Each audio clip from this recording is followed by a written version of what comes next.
चलो स्टूडेंट्स, अभी हम स्टार्ट कर रहे हैं इलास्टेशन 1, जहां पे हमें बोला गया है कि ये जो फंक्शन, ये जो रिलेशनशिप दिए हुए है सेट ए एंड बी का, वो फंक्शन है कि नहीं, बस ये आइडेंटिफाई करना है। तो उसके लिए आपके दिमाग में एक पॉइंट बहुत क्लियर होना चाहिए। पहले क्वेश्चन पढ़ लेते हैं और उसके बाद हम आगे चलते हैं। तो यहाँ पे क्वेश्चन में क्या दिया हुआ है, इलास्टेशन जो 1 है, verify whether the relation between the element of set A given below are function और नॉट। तो ये जो रिलेशन है वो फंक्शन है कि नहीं, सेट ए एंड बी में जो रिलेशन बन रहा है वो फंक्शन है कि नहीं। क्लियर है। अब उसके लिए एक छोटा सा पॉइंट मैं आपको बोलूंगा कि ये आपको ध्यान में होना चाहिए। जहां पे क्या बोला हुआ है, जहां पे बोला हुआ है पहली कंडीशन हमारी है, आ रहा है पूरा, आ रहा है, चलो। तो यहां पे लिखा हुआ है all the element of A are related to element of B. तो उसमें बोल रहा है कि हर एक एलिमेंट ए का जो है वो बी के साथ कहीं ना कहीं जुड़ा होना चाहिए, पहला पॉइंट। और दूसरे में बोला हुआ है no element of A is related to more than one element of B. एक का एलिमेंट ए जो होंगे ए के, सेट ए के एक ही एलिमेंट के साथ बी के पास जुड़ा होना चाहिए, उससे ज्यादा जुड़ा होना नहीं चाहिए। जुड़ा होगा तो वो फंक्शन नहीं बोला जाएगा। क्लियर है। तो बस ये पॉइंट आपको लिखना है, तो लिख लो प्रॉपर तरीके से, अदरवाइज हम सम स्टार्ट करते हैं। ये पॉइंट आपके दिमाग में होना चाहिए जहां पे आपको ध्यान रखना है। तो चलो बच्चा, अब स्टार्ट करते हैं। सबसे पहले जो इंफॉर्मेशन, हाँ प्रॉपर है, तो पहली इंफॉर्मेशन जो सम दिया हुआ है वो ये रहा, ए दिया हुआ है, बी दिया हुआ है एंड बोला हुआ है and the relation of function दिया हुआ है 2x + 1 और x belongs to A. x belongs to A कहने का मतलब है आपको फंक्शन में a की वैल्यू डालनी है और देखना है कि उसके साथ रिलेशनशिप हो रही है, रिलेशन है, तो रिलेशन होगा तो फंक्शन बोला जाएगा। उसकी एक इमेज b में होनी चाहिए। जैसे मैं करवाता हूं तो आपको ज्यादा समझ में आएगा। जैसे समझ लो यहाँ पे जो इंफॉर्मेशन है फर्स्ट सम की, तो फर्स्ट सम में हमें बोला गया है यहाँ पे 1 2 3 4 और 5 3 5 7 9, यहाँ पे बोला हुआ है function f of x is equal to 2x + 1। तो 2x + 1 है, वहां पे हम a की वैल्यू 1/1 रखेंगे, where a is equal to, पहले हम लिख लेते हैं a की वैल्यू जो है वो हम पहले थोड़ा ऊपर लिख देते हैं तो बीच में ना आए। a की वैल्यू जो होगी वो 1 2 3 4, तो ये वैल्यू आपकी a की बन रही है। क्लियर है। तो उसके अंदर हम लिखेंगे सबसे पहले, यहाँ पे जो ध्यान में रखना है वो पहले हम लेंगे सिंपल तरीके से, यहाँ पे f1 लेंगे, ये जो 1 है ना, तो उसकी जगह 1 की वैल्यू पुट करते हैं तो आंसर क्या आएगा, तो आप बोलोगे 2 + 1 जो हो जाएगा 3। सेम वे f2 लेंगे तो f2 की वैल्यू आप बोलोगे सर x की जगह आप 2 लिखोगे तो यहाँ पे होगा कितना, 4 + 1 इज इक्वल टू 5। f3 की लिखेंगे वैल्यू, तो यहाँ पे आप बोलोगे 3 की जगह, तो यहाँ पे 2 है और यहाँ 3 + 1, तो यहाँ पे होगा 6 + 1 इज इक्वल टू हो जाएगा 7। इसके बाद f4 है, तो यहाँ पे 4 वैल्यू हम पुट करेंगे, तो यहाँ पे आप देखोगे, आप यहाँ पे 4 लिखोगे तो यहाँ पे बोलोगे 8 + 1 तो हो जाएगा 9। अब देखना है सिंपल, यहाँ पे मैं इसको प्रॉपर तरीके से लिख रहा हूँ तो आपको समझ में आए, ये है A, ये है हमारा B। जहाँ पे हम लिखेंगे पहले जो दिया हुआ है वही 1 2 3, आप बोलोगे सर छोटा छोटा लिखो थोड़ा प्रॉपर आ जाए, ओके चलो बच्चा। तो यहाँ पे 2 3 4, सेट B में सर ने लिखा 3 5 7 9। अब देखना मैं जो बोल रहा हूँ बहुत सिंपल तरीके से, जब हम वैल्यू 1 रख रहे हैं तो आंसर आ रहा है 3, तो आप बोलोगे सर ये एरो जाएगा ऐसे। सेम वे जब 2 रख रहे हैं तब आएगा 5, तो 2 रख रहे हैं तो यहाँ पे हमने लिख लिया एरो 5। ये समझ में आया। सेम वे आप बोलोगे सर 3 लिख रहे हो तब आ रहा है 7, ये रहा 7, ये रहा देखो 3, जब वैल्यू पुट करते हैं तो 7 आ रहा है। और आप बोलोगे सर 4 लिख रहे हो तब आ रहा है 9, ये समझ में आया। ये लिखने से आपको क्लैरिटी बहुत आएगी, ऐसे मुझे लग रहा है, तो मैं ऐसे समझा रहा हूँ। आपको जैसे लिखना है वो आप लिख सकते हो। टेक्स्ट बुक में आंसर कैसा है वो हम समझ लेते हैं। टेक्स्ट बुक में ये सब कुछ उन्होंने कैलकुलेशन किया, उसके बाद बोल रहे हैं, वो क्या बोल रहे हैं, thus each element of A there is a exist one and only one element in set B। तो वो बोल रहे हैं there is a one, एक एलिमेंट के सामने एक एलिमेंट होना चाहिए जो है हमारा, वो B में होना चाहिए। that is each element of set A is related with only one element of set B by the relation। तो set E का एक ही एलिमेंट बी के एलिमेंट के साथ जुड़ा होना चाहिए, एक एलिमेंट एक के साथ जुड़ा होना चाहिए। लेकिन बच्चा ध्यान में रखना, ऐसा भी हो सकता है बी के ज्यादा लोग ए एलिमेंट के साथ जुड़ सकते हैं, ये मैं एक्स्ट्रा बोल रहा हूं, बाद में आएगा तब डिस्कस करेंगे। Function is equal to 2x plus 1, hence f of x, function f of x, या आप बोलो hence the function of x is equal to 2 plus 1 is a function. तो हम बोल सकते हैं कि ये जो है वो फंक्शन है। क्लियर है ये पॉइंट? ये हुआ सम नंबर 1। अब सम नंबर 2 की बारी, लिखना है तो लिख लो, ये गायब हो जाएगा।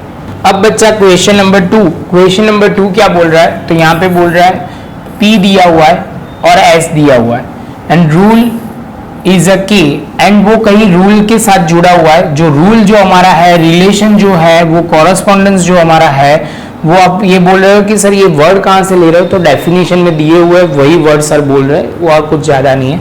इज इक्वल, और यहाँ पे आप बोलोगे x बिलोंग्स टू P, तो यहाँ पे आप बोलोगे जो वैल्यू दी हुई है ये वाले फंक्शन में रखोगे। समझ में आ रहा है? तो हम रखना शुरू करते हैं। पहले जो ये फंक्शन दिया क्या है वो हम पढ़ना शुरू करते हैं। यहाँ पे हमें दिया हुआ है, तो यहाँ पे बच्चा दिया हुआ है k x is equal to 10। अभी आपको यहाँ पे वो समझना है, पहले 1/2 रखना है x की जगह, बाद में 0 and 1। अब बच्चा बोलेगा सर यहाँ पे x है कहाँ, फंक्शन में तो वैल्यू ही नहीं है। आप कुछ भी वैल्यू रखोगे तो 10 ही आंसर आएगा। समझ में आ रहा है? कुछ भी वैल्यू रखो, जैसे मैं समझाने के लिए लिख रहा हूं तो आपको वो क्लियर हो जाए। जैसे मैंने k लिखा, इस बार p की जो वैल्यू है, यहाँ पे हम लिख रहे हैं p की वैल्यू जो है वो -1/2, 0 और ये 1 दिया हुआ है। तो आप बोलोगे सर यहाँ पे -1/2 एज इट इज लिखा, तो यहाँ पे 10 ही रहेगा क्योंकि x की कोई वैल्यू नहीं है। सेम वे बच्चा बोलेगा सर यहाँ पे 0 रखोगे तो भी 10 रहेगा।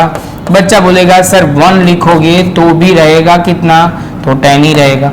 तो अब बच्चा बोलेगा सर ये तो समझ में आया, हर एक में वैल्यू तो सेम ही रहने वाली है क्योंकि x गिवन नहीं है। तो बच्चा सिंपल हम हर बार की तरह जैसे ड्रॉ करते हैं वैसे करते हैं, तो आपको क्लियर हो जाए। यहाँ पे मैंने ये थोड़ा प्रॉपर बनाते हैं, तो यहाँ पे हमने ये है हमारा P है और यहाँ पे है दूसरा S, तो इसको तो छोटा सा ही रखेंगे तो भी चलेगा। यहाँ पे हमने लिखा -1/2, यहाँ पे बोलेंगे 0 और यहाँ पे 1, और सामने जो वैल्यू है वो है 10। तो यहाँ पे आपको वो ध्यान में रखना है, यहाँ पे -1 जो है वो 10 के साथ जुड़ा हुआ है, 0 भी 10 के साथ जुड़ा हुआ है और 1 भी जुड़ा हुआ है। तो आप शांति से देखोगे ये जो P के एलिमेंट है वो एक ही वैल्यू के साथ, आप बोलोगे सर यहाँ एक वैल्यू के साथ जुड़ा हुआ है, 0 10 के वैल्यू के साथ जुड़ा हुआ है, 1 जो है वो 10 के साथ जुड़ा हुआ है। तो बच्चा बोलेगा कि सर ये S जो है वो तो ज्यादा लोगों के साथ जुड़ा हुआ है, तो वो कोई प्रॉब्लम नहीं है। हमारी कंडीशन तो बहुत सिंपल है कि P की जो वैल्यू होनी चाहिए वो एक ही वैल्यू के साथ जुड़ी होनी चाहिए। एक मतलब 1 and only 1, यहाँ पे एक 10 के साथ जुड़ा हुआ है, 0 10 के साथ जुड़ा हुआ है। आप ये ध्यान में रखना है, ऐसा नहीं बोल रहा, ध्यान से समझना। यहाँ पे 1 है और यहाँ पे 2 है और यहाँ पे 5 6 7 है। इसको मैंने एक इसके 5 के साथ भी जोड़ा और 1 को 6 के साथ भी जोड़ा, तो आप बोलोगे सर ये फंक्शन नहीं है। सिंपल है, ये नहीं चलेगा। एक वैल्यू दो वैल्यू के साथ जुड़ नहीं सकता, एक ही वैल्यू जो होनी चाहिए, एलिमेंट होने चाहिए, वो b के एक ही वैल्यू के साथ जुड़ना होना चाहिए। यहाँ दो लोगों के साथ जुड़ रहा है तो ये फंक्शन नहीं है। आई होप बच्चा मैं आपको ये पॉइंट समझा पा रहा हूँ या आप समझ पा रहे हो, थोड़ा आपको ध्यान से समझना पड़ेगा। यहाँ पे बोला हुआ है, पहले वो तो हमने सबसे पहले ये फंक्शन जो लिखा था वही उन्होंने लिखा हुआ है, इसके बाद उन्होंने लिखा हुआ है so for every x belongs to P there is a exist an element of 10 in set S, hence the relation of k k of x is equal to 10 is a function. एक एक point detail में समझाने से क्या होगा बच्चा, आपको clear हो जाएगा। थोड़े एफर्ट लगेंगे लेकिन आपको क्लियर होगा, तो प्रॉपर लिखते जाना, क्योंकि ये जब भी क्वेश्चन आते हैं तो बच्चे बहुत कंफ्यूज हो जाते हैं। छोटे छोटे पॉइंट में कंफ्यूजन नहीं आना चाहिए। तो ये फंक्शन कहलाएगा। ये पॉइंट खत्म हुआ बच्चा, प्रॉपर नोटबुक में लिख लो। इसके बाद हम तीसरा सम स्टार्ट करते हैं। चलो बच्चा, थर्ड क्वेश्चन जहाँ पे a दिया हुआ है, b दिया हुआ है and the rule of phi यहाँ पे दिया हुआ है x बिलोंग्स टू a। तो फर्स्ट ऑफ ऑल बच्चा जो दिया हुआ है उसको प्रॉपर हम लिख देते हैं। यहाँ पे a की जगह हमने लिख दिया 2 5 6। ये हमारा काम हो गया। रूल हमारा जो है वो फंक्शन वर्ड यूज करेंगे 2x माइनस 1 x प्लस 1। अब इस बार आपको थोड़ा और प्रॉपर लिखना है, तो यहाँ पे इसका थोड़ा चेंज कर देते हैं y, और ये y फंक्शन जो x की जगह अब हम वैल्यू लिखेंगे। x की जगह वैल्यू कहाँ से लिखेंगे, तो a में से लिखेंगे बस। तो यही पॉइंट बच्चा आपको ध्यान में रखना है। यहाँ पहले वैल्यू जो हमारी है वो आप बोलोगे सर यहाँ पे वैल्यू क्या है, पहली है 2 तो हमने लिखा x की जगह 2 माइनस 1 2 प्लस 1। सिंप्लीफाई करते हैं 4 माइनस 1 और यहाँ पे 3, तो और यहाँ पे वैल्यू आ गई 3/3 तो हो जाएगा 1। तो हम देखते जाएंगे, यहाँ पे 1 तो है तो हमारा काम बन रहा है। सेम वे आप बोलोगे सर यहाँ पे अभी आप बोलोगे 5 लिख दो, तो 5 लिखा, x की जगह हम 5 लिखेंगे, यहाँ पे लिखा, और यहाँ पे आप बोलोगे सर माइनस की साइन है प्लस मत करो, तो चलो ये गलत निकाल दिए। और यहाँ पे आप बोलोगे 5 प्लस 1 तो ये हो जाएगा 10 माइनस 1 और ये 6। तो आप बोलोगे सर ये जो होगा 9/6, इसको सिंप्लीफाई करेंगे 3 से कट करेंगे तो ये हो जाएगा 3 और यहाँ हो जाएगा 2। ये भी वैल्यू यहाँ से है।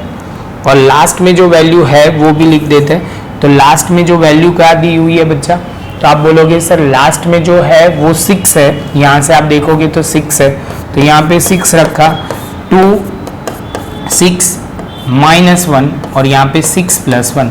x की जगह हमें तो वैल्यू पुट करनी है, तो आप बोलोगे सर ये 12 माइनस 1 और यहाँ पे 7 तो हो जाएगा 11/7। तो वो भी हमारी वैल्यू है। तो आप बोलोगे सर ये तो काम हो गया। अब हम हर बार की तरह ये लिखते हैं, इससे आपको क्लैरिटी ज़्यादा आएगी। तो यहाँ पे आप बोलोगे ये है a, ये है b में इस बार लोग ज़्यादा है तो हम यहाँ पे लिखेंगे सबसे पहले। तो लिखो a की जगह आप लिखोगे 2 5 एंड 6, यहाँ पे 1 3/2, यहाँ पे 9/5 और यहाँ पे 11/7 और यहाँ पे 13/6। तो आप बोलोगे सर यहाँ ध्यान से देखोगे तो रिलेशन बहुत सिंपल है। जब 2 होता है तो 1 होता है, एक पॉइंट। दूसरा आप बोलोगे 5 है तब 3/2 है, ये एरो लिख सकते हो आप। और यहाँ पे 6 है जब 11/6। तो आप बोलोगे सर यहाँ पे एक एलिमेंट, हर एक एलिमेंट के साथ b के साथ जुड़ा हुआ है तो कोई प्रॉब्लम नहीं है, ये फंक्शन है। बच्चा बोलेगा सर ये दोनों रह गए तो इससे कोई फर्क नहीं पड़ेगा। सेट बी में कोई रह जाता है तो कोई फर्क पड़ेगा नहीं, लेकिन सेट ए में कोई रह जाता है तो फर्क पड़ेगा, तो वो हम फंक्शन वर्ड यूज नहीं करेंगे। लेकिन हमारे में ए में एक एलिमेंट के साथ जुड़ा हुआ है बी के तो कोई प्रॉब्लम नहीं है। तो चलो बच्चा ये पढ़ लेते हैं। ये जो पॉइंट दिया हुआ है उन्होंने पहले एक्सप्लेन करके दिया हुआ है, यहाँ पे लिखेंगे सो फार, यहाँ पे बोला हुआ है x belongs to a, there is a exist unique corresponding element of set b, hence the relation of y जो हमें फंक्शन में दिया हुआ है is a function। तो इसके साथ बच्चा हम बोल सकते हैं हमारा थर्ड नंबर का भी सम खत्म। प्रॉपर पहले लिखना है तो यहाँ पे आपको लिखना है तो लिख लो, तो कोई प्रॉब्लम नहीं होगा। मिलता है फोर्थ वाले सम में ये गायब करने के बाद। अब बच्चा लास्ट पॉइंट है, सम नंबर 4 बोल सकते हैं हम। तो 4 में इंफॉर्मेशन आप देखोगे तो क्या दिया हुआ है, तो यहाँ पे b दिया हुआ है, c दिया हुआ है एंड द रूल जो हमें दिया गया है h is equal to hx is equal to 2x plus 3। तो यहाँ पे हम लिखते हैं hx is equal to 2 plus 3 और यहाँ पे बोला हुआ है x बिलोंग्स टू b, मतलब b की वैल्यू सारे ये फंक्शन दिया हुआ है उसमें लेना है, या रूल लेना है वो बोल सकते हो, या कॉरेस्पॉन्डेंट दिया हुआ है वो ले बोल सकते हो। हमारे में वर्ड इस बार रूल बोला हुआ है तो रूल हम बोलेंगे। तो यहाँ पे हमें जो दिया हुआ है सबसे पहले x की जगह हम वैल्यू पुट करेंगे क्या, तो आप बोलोगे -1, तो यहाँ पे 2 -1 प्लस 3। तो यहाँ पे होगा कितना, -2 + 3 इज इक्वल टू, आप सॉल्व करोगे तो 1 आ जाएगा। आप बोलोगे सर 1 C में होना चाहिए, और है। अभी x की जगह आप बोलोगे सर क्या लिखना है, तो यहाँ पे 0 लिखना है, तो यहाँ पे 2 0 + 3 यहाँ हो जाएगा 0 + 3 इज इक्वल टू, यहाँ पे हो जाएगा 3। सेम वे आप बोलोगे सर 3 की वैल्यू भी हमें दिख रही है। सेम वे आगे चलते हैं, इस बार 1 लिखेंगे, तो 1 लिखते हैं, तो यहाँ पे 1 और यहाँ पे 3, तो आप बोलोगे 2 और 3, क्योंकि 2 1 = 2 और 3 ऐड कर देंगे तो 5 आ जाएगा। बोलोगे 5 वैल्यू नहीं है सर, यहाँ पे प्रॉब्लम वो है, यहाँ पे 5 वैल्यू ही नहीं है।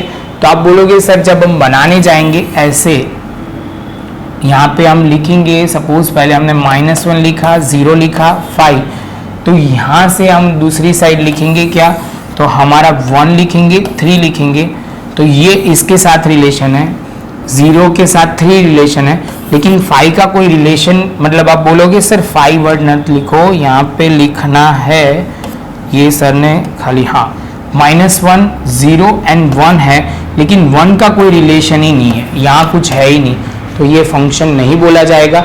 एक भी वैल्यू यहाँ छूटनी नहीं चाहिए, कहीं ना कोई तो रिलेशन बी में होना चाहिए, वो ध्यान में रखना है बस। तो बच्चा यही पॉइंट हमें लिखना पड़ेगा, यहाँ पे लिखा होगा, so there is a no corresponding element x is equal to 1 in set B, C दिया हुआ है, hence the relation of F H of x is equal to 2 + 3 is not a function. ये फंक्शन नहीं बोला जाएगा, एक value, हर एक value ए की बी में कहीं ना कहीं जुड़ी होनी चाहिए। बस इसके साथ बच्चा हमारा ये पॉइंट खत्म।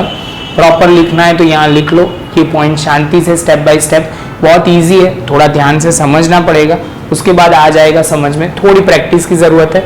हम इसके बाद डोमेन, कोडोमेन एंड रेंज वाला फंक्शन शुरू करेंगे, तो आपको क्लियर हो जाएगा, और उसके बाद एक्सरसाइज के सम सॉल्व करेंगे। मिलते हैं बच्चा नेक्स्ट लेक्चर में नए सम के साथ।